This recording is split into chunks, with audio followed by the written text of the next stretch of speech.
de los conflictos colectivos de carácter jurídico. Sí, licenciado, el fundamento legal de los conflictos colectivos de carácter jurídico lo encontramos en el inciso A del artículo 292 del Código de Trabajo, puesto que regula que van a tener competencia estos juzgados cuando se diluciden conflictos colectivos de carácter jurídico que surgen entre patrones y trabajadores. Dicen de carácter jurídico, jóvenes, ya lo hemos repetido y ya ustedes lo saben, es cuando ya existe una norma establecida y se va a someter a conocimiento del juez que esta norma ha sido incumplida. En este inciso A, el juez va a declarar un derecho establecido. Aquí no se va a crear un derecho. ¿Por qué? Porque la misma norma ya lo establece en 290, inciso A. Inciso B, tienen competencia para constituir como tribunales de conciliación y arbitraje cuando surjan aspectos relacionados con conflictos colectivos de carácter económico. Entonces, inciso B, el fundamento legal de los conflictos colectivos de carácter económico y social. Inciso A, fundamento legal de los conflictos colectivos de carácter jurídico. De esa cuenta, nos vamos específicamente y nos vamos a saltar al artículo 294. ¿Alguien que me lo lea, por favor? Buenas noches, licenciado. Buenas noches. Artículo 294. Carácter permanente en cada juzgado. Los tribunales de conciliación y arbitraje tienen carácter permanente y funcionarán en cada juzgado que por designación de la Corte Suprema de Justicia conozca en materia laboral. El presidente del tribunal convocará a los representantes de los trabajadores y patronos cuando sea necesario integrar dicho tribunal. Los suplentes serán llamados en el mismo orden de su elección o designación. El juez y quienes integran los tribunales de conciliación y arbitraje, devengarán un concepto de dietas las sumas que decida la Corte Suprema de Justicia, la cual debe incluir anualmente en su presupuesto suficientes recursos para ello o gestionar conforme a la ley las transferencias necesarias para ese fin. Los tribunales de conciliación y arbitraje conocen en primera instancia. Hágame un gran favor, por favor, Claudia. Buenas noches. ¿Usted me puede leer el artículo 293? Sí, licenciado. Tribunales de conciliación y arbitraje. Artículo 293. Finalidad e integración. La finalidad esencial de los tribunales de conciliación y arbitraje es mantener un justo equilibrio entre los diversos factores de la producción, armonizando los derechos del capital y del trabajo. Cada tribunal se integra así. 1. Un juez de trabajo y previsión social que los preside. 2. Un representante titular y 3 suplentes de los trabajadores. 3. Un representante titular y 3 suplentes de los empleados. Los cargos son públicos y obligatorios. Por la naturaleza de sus funciones, el cargo de presidente es permanente, en tanto que los demás fungirán un año comprendido de enero a diciembre. Los suplentes serán llamados en el mismo orden de su elección o designación. Los representantes a que se refiere este artículo deben seguir cumpliendo las responsabilidades de su cargo hasta que tomen posesión de sus sustitutos. Sin embargo, podrán renunciar ante la Corte Suprema de Justicia si han cumplido ya su periodo. El secretario del juzgado, como juez, preside el tribunal, lo es a la vez de este también permanentemente. Bien, gracias, Claudia. Vamos a empezar conforme a los tribunales de conciliación, porque la organización para los tribunales de arbitraje es la misma de conciliación como tal. El artículo 200, lo están viendo ustedes ahí en pantalla, 293 regula un tema muy importante y esta es pregunta de privado. Yo los voy preparando aquí, mis estimados compañeros, para las preguntas que en su momento les puedan hacer en sus exámenes privados. Y hay abogados o hay examinadores que les preguntan, a ver, ¿cuál es la finalidad de los tribunales de conciliación y arbitraje? Bien, lo acaba de leer Claudia. Dentro del marco de la ley, de conformidad con el mandato legal, la finalidad de los tribunales de conciliación y arbitraje, licenciado, es mantener un justo equilibrio entre los diversos factores de la producción, armonizando los derechos del capital y del trabajo. Esto conlleva a la explicación que les di el día viernes, verán ustedes, cuando expuse el por qué eran jueces de hecho y por qué eran jueces de derecho. La finalidad como tal es mantener el justo equilibrio de los diversos factores de la producción, armonizando los derechos del capital y el trabajo. ¿Qué comprenden ustedes cuando les digo armonizando los derechos del capital y el trabajo? Es decir, manteniendo relaciones justas y relaciones de armonía y relaciones tranquilas entre patronos y trabajadores. Aquí estamos hablando que va a conjugar lo que les expliqué el día viernes, el principio de superación de las garantías mínimas, derecho del trabajo, y la superación de, específicamente, y el principio de capacidad de pago, porque yo quiero querer o yo puedo decir que me den un aumento de 5,000 quetzales, pero si mi patrono humanamente logra demostrar que no tiene la capacidad de pago, aunque yo esté peleando, los tribunales de conciliación, pues obviamente van a decir no al lugar porque no existe la capacidad económica para poder hacerlo. Y aquí hay un tema muy importante, el tema que vamos a ilustrar, pues obviamente es el siguiente. Ustedes pudieron ver ahí, conforme a lo que establece la norma, que estos tribunales de conciliación y arbitraje van a durar en su cargo un año. Es decir, los integrantes como tal van a durar en el cargo un año y posteriormente se tiene que hacer una nueva elección. Pero aquí hay un tema muy importante. El procedimiento que establece específicamente el Código de Trabajo es para los tribunales de conciliación y arbitraje del sector privado. El sector privado regula su procedimiento para la conformación de los tribunales de conciliación y arbitraje en el Código de Trabajo. El artículo 293 que Claudia nos leyó regula que van a estar comprendidos o van a fungir sus funciones dentro o durante un año y únicamente van a hacerlo los jueces de hecho, es decir, el representante titular de los trabajadores y el representante titular de los patronos. No así, no así el presidente del tribunal, quien es el juez de trabajo. Por eso la importancia, estimados compañeros, de los principios de un juez unipersonal a un juzgado pluripersonal. El artículo 294 pues regula los requisitos o los parámetros con los que se va a regir, pero el artículo 295 del Código de Trabajo regula el procedimiento como tal. Por favor, alguien que me lea el artículo 295. Buenas tardes, licenciado. Hola, señora.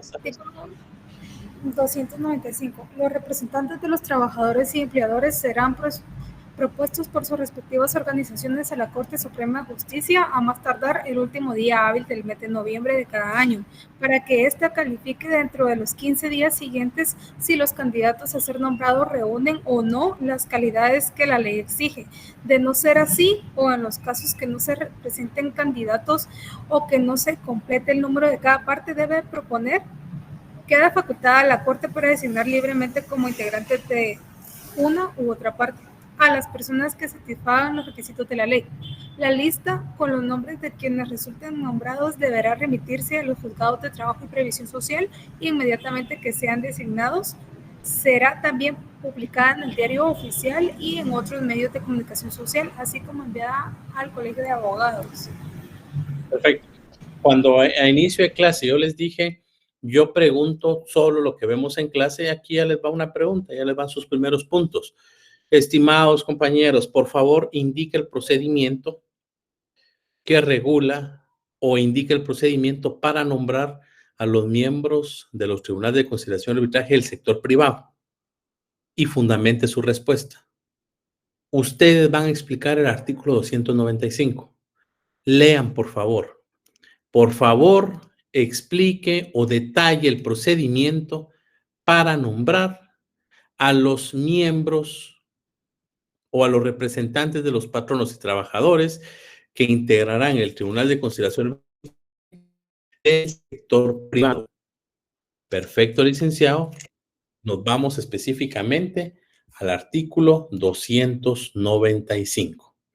¿Por qué les digo esto? Porque ya vamos a ver específicamente una variación que existe dentro de estos procesos. ¿Cuál es el plazo legal de conformidad, licenciado, con lo regulado en el artículo 293 del Código de Trabajo? El plazo para que estos miembros del Tribunal de Conciliación y Arbitraje ejerzan su cargo será de 1 año, el cual comprende de enero a diciembre de cada año. ¿Ya? Sector privado. ¿Por qué digo sector privado? Por lo que en su momento vamos a ver. Bien, entonces no habiendo pierde acá, nos vamos específicamente a los representantes del sector público. Aquí hay un tema muy importante. Sector público. ¿Por qué menciono el sector público? ¿Alguien tiene a la mano el decreto 71-86 que les dije que puedan leer? Ya lo tengo, licenciado. Leamos el artículo 6, por favor. Ok, con gusto. Usted me dice si está bien. Jurisdicción y competencia, ¿verdad? Sí. Son competentes para conocer de los conflictos colectivos de carácter económico-social que se produzcan entre trabajadores del Estado y sus entidades descentralizadas y autónomas, los tribunales de trabajo y previsión social de la zona económica donde tengan los trabajadores su principal centro de ejecución de sus labores. Si se trata de conflicto de los trabajadores del organismo judicial, conocerán en primera instancia las salas de apelaciones de trabajo y previsión social y en segunda instancia la Corte Suprema de Justicia, su Cámara respectiva. Para los efectos correspondientes, el Estado deberá formular sus listas de integrantes de los tribunales de conciliación y arbitraje, haciéndolas llegar a la Corte Suprema de Justicia en enero de cada año, por medio del Procurador General de la Nación. Bien, hay un tema muy importante y por favor no nos perdamos de vista con lo que voy a explicar. Cuando les dije no pierdan de vista el sector privado, por favor, me referí específicamente a, no sé si logran ver ese aspecto. Sí se proyecta eso, ¿verdad? Sí. Sí, licenciado. Sí, Bien. licenciado. Entonces, cuando vemos y pregunta de privado y pregunta de examen, ¿ya? ¿Cuál es el procedimiento para nombrar a los representantes o a los miembros que integrarán los tribunales de conciliación y arbitraje del sector privado? Sí, licenciado, el procedimiento es el siguiente y explican el artículo 295. ¿Cuál es el procedimiento para nombrar a los miembros o los integrantes del Tribunal de Conciliación y Arbitraje del sector público? Sí, y fundamento legal, sí, licenciado, de conformidad con ella. Ahí vienen ustedes, de conformidad con el decreto 71-86 que regula la ley de sindicalización y regulación de obras de los trabajadores del Estado. El artículo 6 regula que este listadito lo presentarán, ¿ya?, las organizaciones sindicales por medio del Procurador General de la Nación, el cual se envía a la Corte Suprema de Justicia. Nótese la primera diferencia. ¿Cuál es el plazo o en qué plazo se va a nombrar para el sector privado? Jóvenes, es decir, ¿cuál es el plazo máximo que tienen para poder enviar los listados a la Corte Suprema de Justicia? Lo acaban de leer. ¿Cuál es? 1 año. 1 año. 1 año. ¿Y en qué fecha más tardar deben de enviar ese listadito? El último día hábil de noviembre. El último día hábil de noviembre. Fundamento legal, ¿cuál es? Artículo 295. Así es, el último día hábil de noviembre. Sin embargo, si nos vamos al artículo 6, que está en pantalla, regula específicamente, y ahí viene la diferencia, es la confusión de todos, ¿ya? La confusión de todos regula, perdón. La confusión de todos es, entonces, ¿cuál es el plazo? ¿Por qué? Porque si nos vamos al artículo 6 de la Ley de Sindicalización y Regulación de Huelga de Trabajadores del Estado, este va a regular que el plazo para que las organizaciones sindicales remitan al Procurador General de la Nación va a ser ¿en qué mes, jóvenes? En el mes de enero de cada año. Entonces, tenemos dos plazos que fungen. Son competentes para conocer los conflictos colectivos de carácter económico y social que se produzcan entre trabajadores del Estado y sus entidades centralizadas, los tribunales de conciliación y tal. El Estado deberá formular sus listas de integrantes de los tribunales de conciliación y arbitraje, haciéndolas llegar a la Corte Suprema de Justicia en enero de cada año por medio del Procurador General de la Nación. Por eso es que ustedes van a ver, ¿ya? Ustedes van a ver en su momento. Permítame, jóvenes.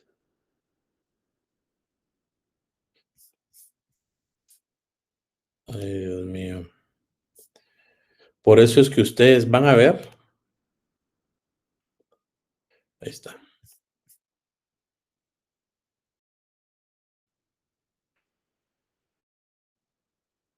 Permítame, muchachos, que no sé qué hice aquí. Hemos tratado, aprovechando esto, hemos tratado de que empezara la clase a las 6 de la tarde. Si empieza la clase o si están ingresando después de las 6, ya es muy complejo porque ya no voy a poder, ya no van a poner atención. Entonces, voy a dar acceso a las personas lo más tarde, 6:05, 6:10, porque al final, hasta ahorita están ingresando algunas personas. Yo entiendo el tema, pero por eso damos un margen de espera. ¿Oyeron, jóvenes, por favor? ¿Dónde está? Permítame, jóvenes.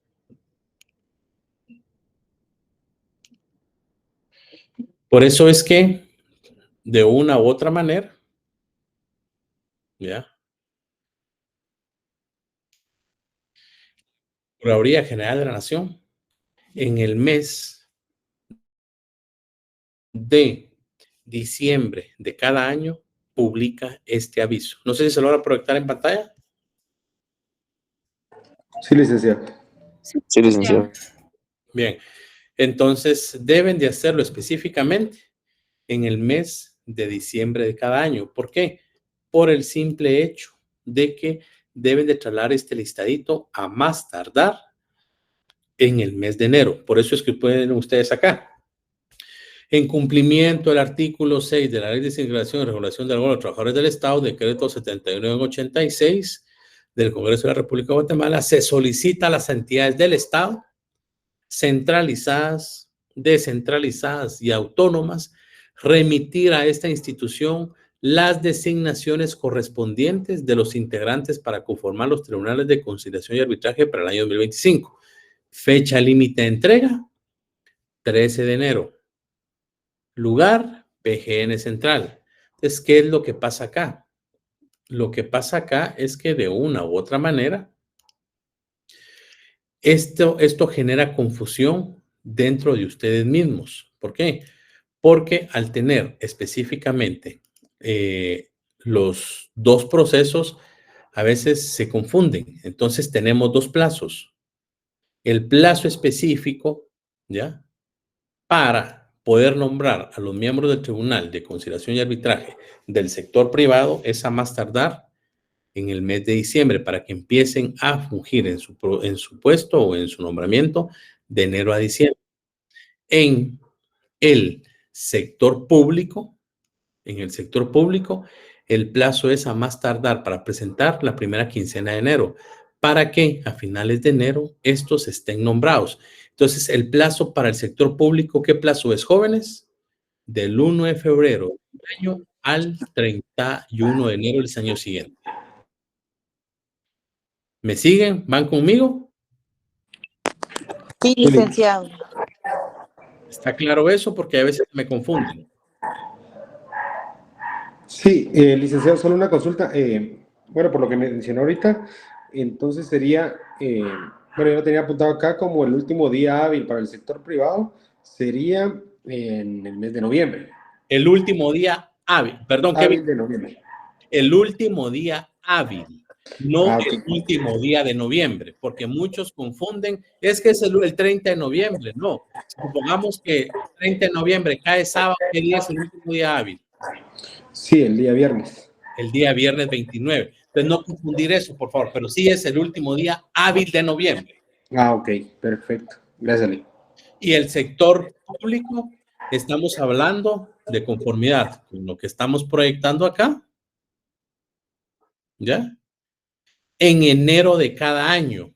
¿Hay alguna fecha específica? No. Tienen hasta el 31 de enero, pero la PGN pone una fecha máxima que es 13 de enero, 14 de enero, 15 de enero, que va a variar con el único efecto de ordenar la papelería correspondiente y remitirla 20 más o menos, 22 de enero a la Corte Suprema de Justicia, para que la Corte Suprema de Justicia nombre a estos representantes. En la vida real o en la práctica, ¿ustedes creen que estos listaditos existen? Tanto público como privado. No creo, Lee. ¿Por qué, Rosina? Buenas tardes. Buenas tardes. Porque casi pienso yo que no lo mandan, no le dan la debida importancia, siento yo. Fíjense que sí y no, y le voy a explicar. Los envía más que todo el sector público. ¿Tenemos sindicatos en el sector privado? Muy pocos. Muy pocos. Ahora en Entonces, el público, sí, en todas, creo. en el público sí. Entonces, ¿qué es lo que pasa? Que los tribunales de conciliación y arbitraje que están conformados son los del sector público. El del sector privado, regularmente 2, 3 personas, o sea, no llegan porque solo tenemos 1 o 2 tribunales de conciliación integrados. Tenemos 16 juzgados laborales acá que son pluripersonales y en teoría tendrían que haber 16 integrantes de los tribunales de conciliación y 16 integrantes de los tribunales de arbitraje, pero no los envían.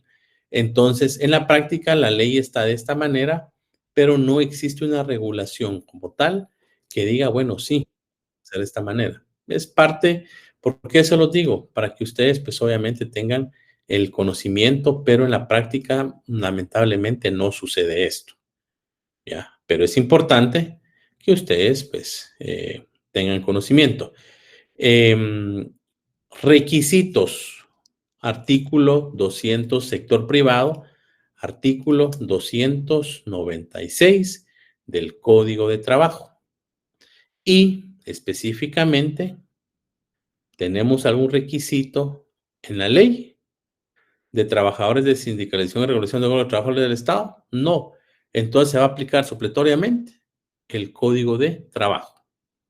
Los mismos requisitos del artículo 200, los mismos requisitos que se regulan en el artículo 296 para los trabajadores del sector privado son los mismos requisitos que se van a aplicar para los trabajadores del sector público.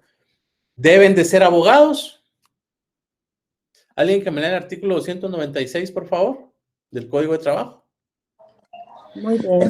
Los representantes de los patronos y de los trabajadores deben ser guatemaltecos naturales de los comprendidos en el artículo 6 de la Constitución de la República, mayores de 21 años, de instrucción y buena conducta, notarios, ciudadanos en el ejercicio de sus derechos y del Estado seglar.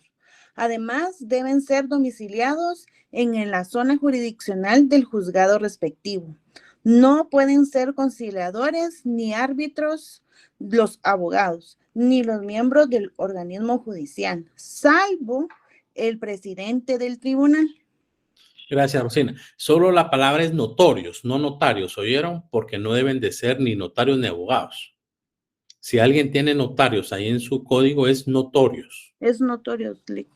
Ah, es que le escuché notarios, perdón. Es notorios. Entonces, deben de ser, o sea, de reconocida honorabilidad. Deben de ser específicamente personas que, ¿qué significa estado seglar? Que no se rigen No, por perteneciente a la religión. Que no Ok. pertenecen a ningún ministro de culto. ¿Por qué creen ustedes que tiene ese requisito?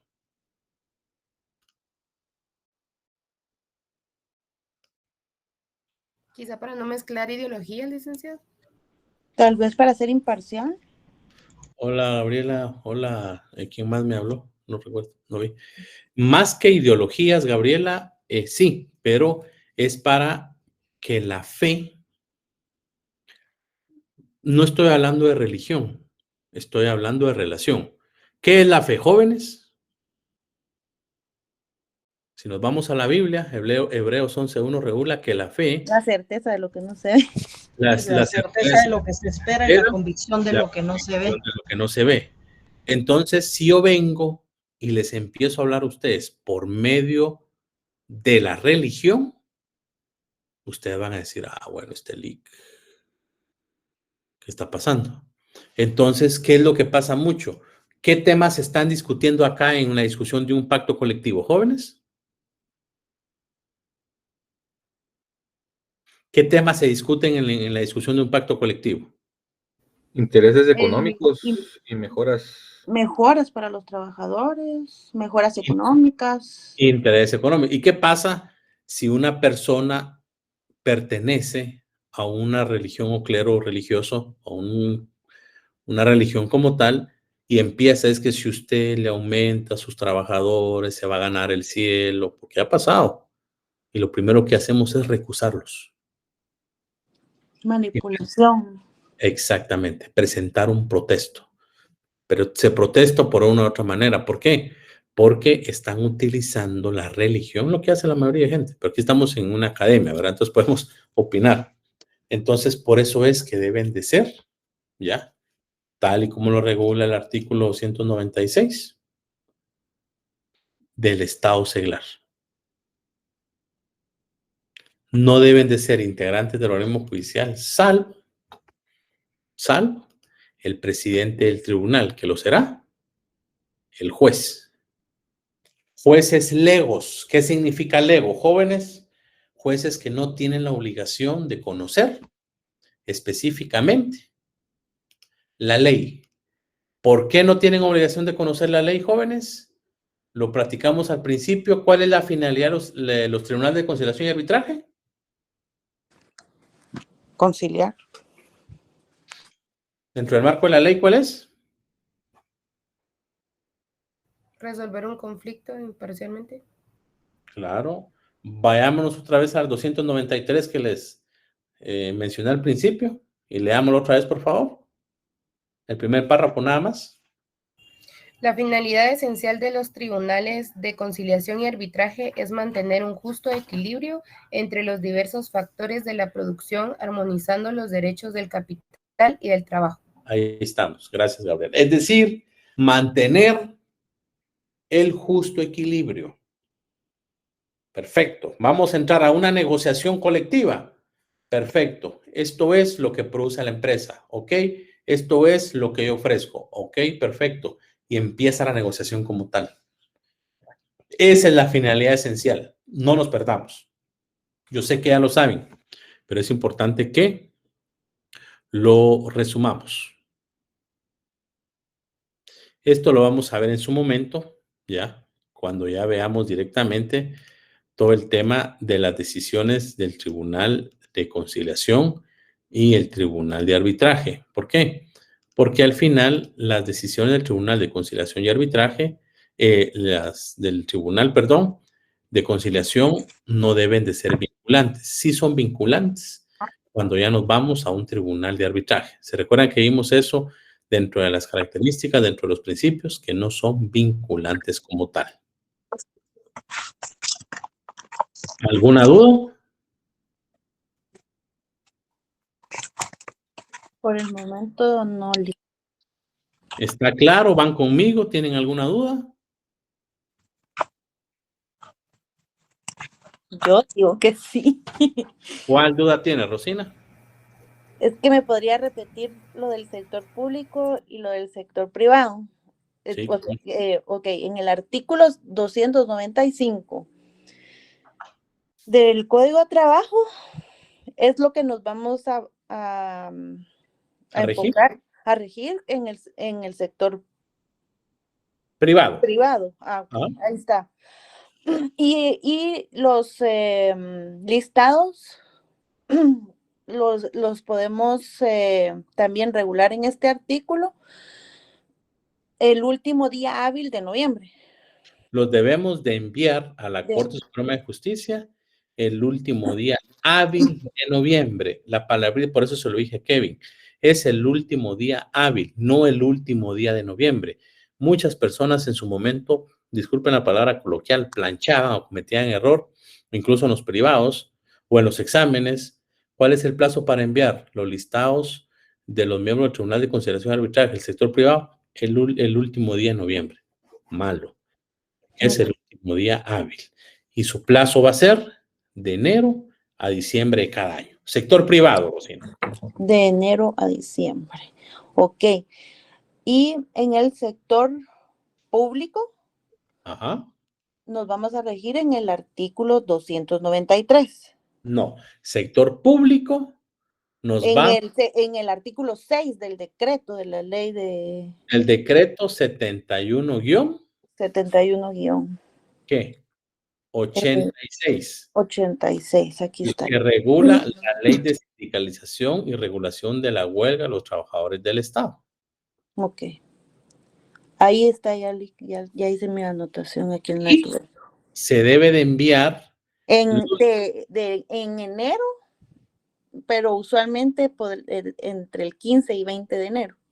Se envían a más tardar, por eso es que la PGN, porque se envían por medio de la Procuraduría General de la Nación, por eso esta medida positiva yo la actualizo año con año como en 3, 4 aspectos, y un aspecto es este, porque siempre me gusta publicar la convocatoria. ¿Qué dice ahí? Fecha límite de entrega, lunes 13 de enero de 2025, es decir, esto salió publicado. Ellos publican. Sí, ellos lo publican, esto salió publicado en el mes de diciembre del año pasado. Okay. Entonces, ¿y cuál es el plazo que van a durar? De 1 de febrero. 1 de febrero al 31 de enero. De 1 de febrero de un año al 31 de enero el siguiente año. Ahí está, Lick, ya entendí ahorita. ¿Ya me captó? Ya, ahora sí ya. Va. ¿Alguna duda, jóvenes? Pregunten con toda confianza. Licenciado, buenas tardes. Hola, buenas tardes. Con una pregunta, de manera supletoria dijo de que también aplicaba el artículo 296 para el sector público y el sector privado, ¿cierto? Sí, ¿por qué? Porque el artículo 296 regula los requisitos para nombrar o los requisitos que deben de tener los integrantes del Tribunal de Conciliación y Arbitraje para poder integrar el mismo.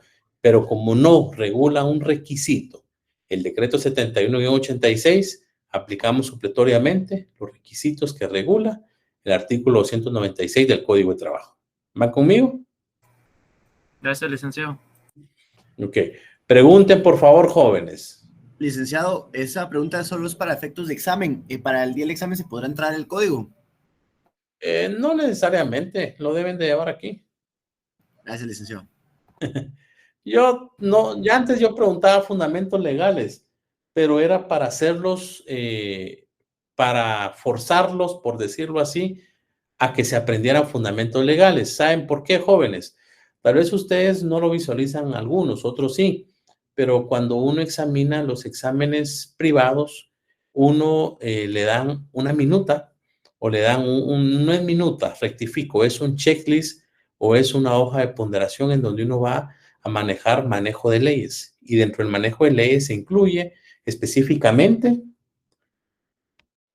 el manejo de fundamentos jurídicos. ¿Y ustedes, en qué semestre están, jóvenes? Octavo. ¿Y en cuánto tiempo cierran? En 2 semestres más. Si yo le pregunto, Rosina, ¿cuál es el fundamento jurídico de los negocios jurídicos en el Código Civil? ¿Me lo dice? Ahorita no le... 1251. Si te digo, entonces, eso es para que ustedes se vayan familiarizando ya con eso. Entonces, antes yo preguntaba mucho, Walter, ahora no pregunto. No va a ser necesario ingresar el código de trabajo. Sí les voy a hacer preguntas, ¿cuál es el fundamento o cuál es el procedimiento para nombrar a los integrantes de los tribunales de conciliación y arbitraje en el sector privado? Apréndanse ustedes el 295. Tampoco se los voy a pedir literalmente. Fundamento legal, 290. O sea, van a saber eso los que entran a clase. ¿Cuántos alumnos tengo? 260. Habemos conectados 181. Y quítenme a mí y quiten a Vanessa 179. Entonces, pero no es necesario, ¿yo, Walter? Gracias, licenciado. Para servirle. Gracias, Nick. No tengan pena, yo estoy para servirles, jóvenes. Y ustedes deben de preguntar. ¿Alguna duda? Bien. Las decisiones del Tribunal de Conciliación y Arbitraje, como ya lo vimos, no son vinculantes, salvo, ya, que estos aspectos o esta discusión que se da sea trasladada a un tribunal de arbitraje. Ahí sí van a ser vinculantes. Ya en su momento vamos a ver, por eso lo de ahorita, por favor, yo les rogaría y les suplicaría encarecidamente que me pregunten, y si tienen pena, que no tendrían por qué tenerla, porque pues yo les estoy tratando de dar a ustedes toda la confianza, y ya lo hablamos, que nadie se tiene que reír de nadie acá, porque aquí todos estamos para aprender. Si no me quieren preguntar, pues pregunten o investiguen o lean, porque ya cuando entremos a los tribunales de conciliación, ya vamos aprendiendo todos estos aspectos. Por eso la primera unidad se dilucida específicamente de esto. Tribunales de arbitraje. ¿Por qué ya no explico los tribunales de arbitraje? Porque son los mismos requisitos. Dígame, Kevin. Licenciado, una consulta. Bueno, acerca de las diapositivas, tal vez, no sé si se podrá, tal vez que usted no las pueda compartir o Sí. únicamente para efecto de clase. No, yo se los dije el primer día de clase y se los sigo insistiendo. Por eso les pregunté al principio cuándo terminamos o cuándo empiezan los parciales. Porque, por ejemplo, si el próximo viernes no tenemos clases, porque ustedes se van a ir a la feria de Jocotenango. ¿Ya? Entonces, al final, el último día de clases, ¿cuál sería? El miércoles, ¿verdad? Si es que las clases empiezan, los exámenes empiezan el 20. Entonces, lo que avancemos el viernes y el miércoles haríamos corte, se podría decir, y esas diapositivas yo se las traslado, Kevin y compañeros, hasta el día que lleguemos el miércoles en clase. Ahora, si ustedes quieren recibir clases el día viernes, yo encantado de darles clases, ¿oye? Dígame, Alex. Gracias, Lick. Lick, una pregunta. En relación a los jueces legos, solo en el Tribunal de Conciliación y Arbitraje se utiliza esa denominación. Sí, son los tribunales de conciliación y arbitraje, porque son personas que no tienen la obligación de conocer la ley. Claro, si nos vamos al artículo 3 de la Ley de Órdenes Judicial, regula que ninguna persona puede alegar ignorancia de la ley. Pero si imagínense nosotros que estamos en un mundo jurídico, desconocemos muchas leyes. Ahora imagínense las personas que su día con día es el buscarse el pan diario, no les interesa la ley. Entonces, por eso es que estos tribunales de conciliación y arbitraje, los jueces legos o de hecho, no deben necesariamente conocer la ley, ¿oyeron? Pero es por eso, Alex, solo aquí se da eso. Gracias, Alex. No confundir. Por favor, no sé si por ahí va su pregunta, Alex, porque los árbitros en un tribunal o en un arbitraje comercial no tienen que ser abogados, porque los árbitros son mediadores. Pero por favor, no confundir el arbitraje comercial con el arbitraje laboral. Yo les dije a ustedes en su momento, si me nos da tiempo, conozco a un amigo que pues es árbitro a nivel internacional, tiene sedes en México, Colombia, Costa Rica y está ampliándose para poder buscar personas que tengan arbitraje a nivel regional, y él maneja todo el arbitraje comercial. Entonces, sí se da, Alex, en el arbitraje comercial. No tienen que ser abogados como tal, pero no confundir el arbitraje comercial con este arbitraje laboral. ¿Lo oyeron? ¿De acuerdo, Lick? Gracias. Tribunales de conciliación, ¿por qué ya no explico esto? Porque si nos vamos directamente al Código de Trabajo, el Código de Trabajo regula en el epígrafe antes del artículo 293, capítulo 3, que regula tribunales de conciliación y arbitraje. Por ende,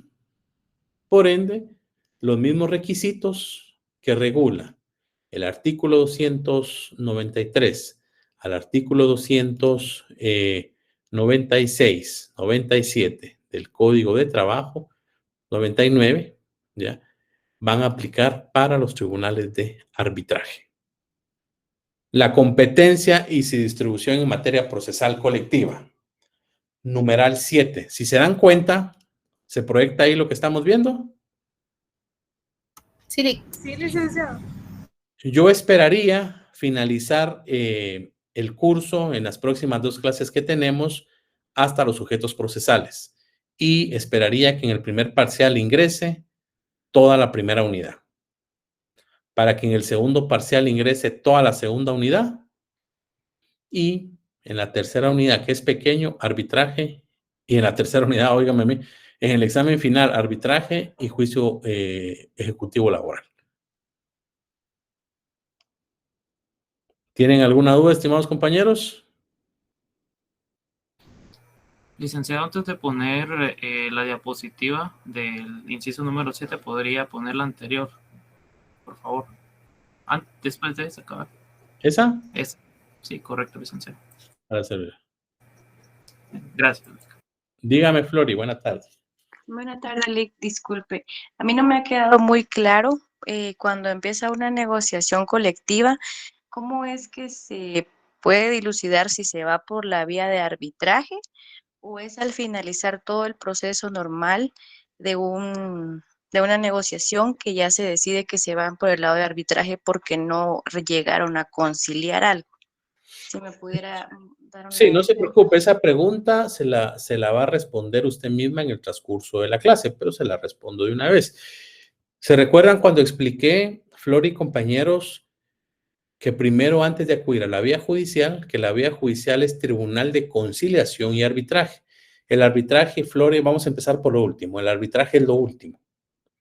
Primero tenemos que pasar 2 etapas anteriores de negociación. Antes de llegar al arbitraje, nos vamos vamos a pasar por la etapa judicial de un tribunal de conciliación, que es lo que estoy explicando. Y antes de llegar a esta etapa judicial, tenemos que agotar la vía administrativa. La vía administrativa para un grupo coaligado, ¿cuál es? Flor, y dijimos, ¿se recuerdan que lo hemos repetido varias veces? ¿Sería el comité ad hoc? Es el arreglo directo El arreglo directo. a través de un comité ad hoc. Y la vía administrativa para un sindicato es a través de sus representantes y se le denomina vía directa. Entonces, para poder llegar al arbitraje, primero supongamos que somos un sindicato, primero agotamos la vía directa, la vía administrativa por medio de la vía directa. No llegamos a un acuerdo, nos vamos a un tribunal de conciliación. En ese ínterin, antes de llegar a la conciliación y arbitraje, si no nos ponemos de acuerdo, regresamos a un juez unipersonal y inicia el proceso de la huelga. Yo voy a explicar la declaratoria de huelga y después si es justa, injusta, legal o ilegal. Todas las huelgas deben de ser legales. ¿Ya? Toda huelga debe de ser legal, pero no toda huelga legal va a ser justa o injusta, porque va a depender, y eso yo lo voy a explicar. Y tenemos 20 días para estallar la huelga. Si estallada la huelga no se da, obligatoriamente nos tenemos que ir al arbitraje. Por eso es que las huelgas en Guatemala no se dan. Me extiendo un poco, pero para poder acudir al arbitraje, primero tenemos que llegar agotando los procesos de tribunal de conciliación y agotar la vía administrativa, arreglo directo si es un grupo coligado a través de un comité ad hoc, o vía directa si es un sindicato a través de sus delegados. No sé si quedó claro. Sí, gracias, Liz. Muy amable. ¿Seguros?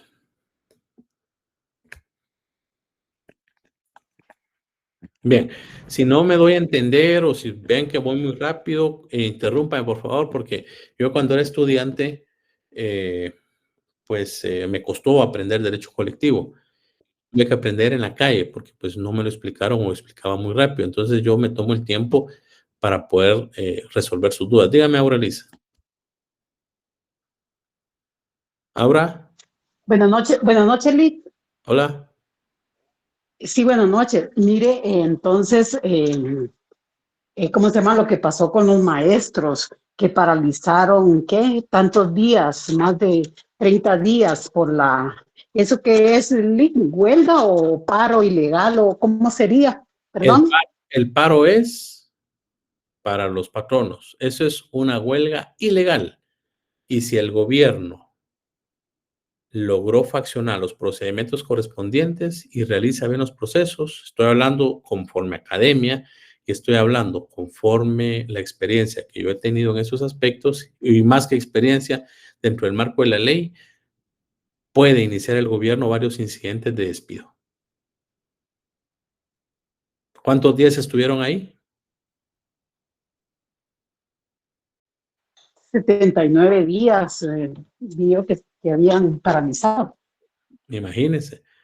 Y no fue una huelga. Por eso es que ustedes vieron que la Corte Constitucional les ordenó, y en una palabra, en varias hojas de la sentencia dicen levantar esa huelga ilegal, levantar esa huelga no declarada, levantar esa huelga que no fue declarada por juez. Entonces, si el Estado de verdad toma acciones, pueden existir muchas repercusiones dentro del marco de la ley. Claro, estoy hablando dentro de la academia. Dentro de la realidad pasan otras cosas. Pero sí, ¿qué pasaría ahí? Conforme lo que hemos explicado, ¿qué haría usted, Aurelisa, si fuera el abogado del Estado?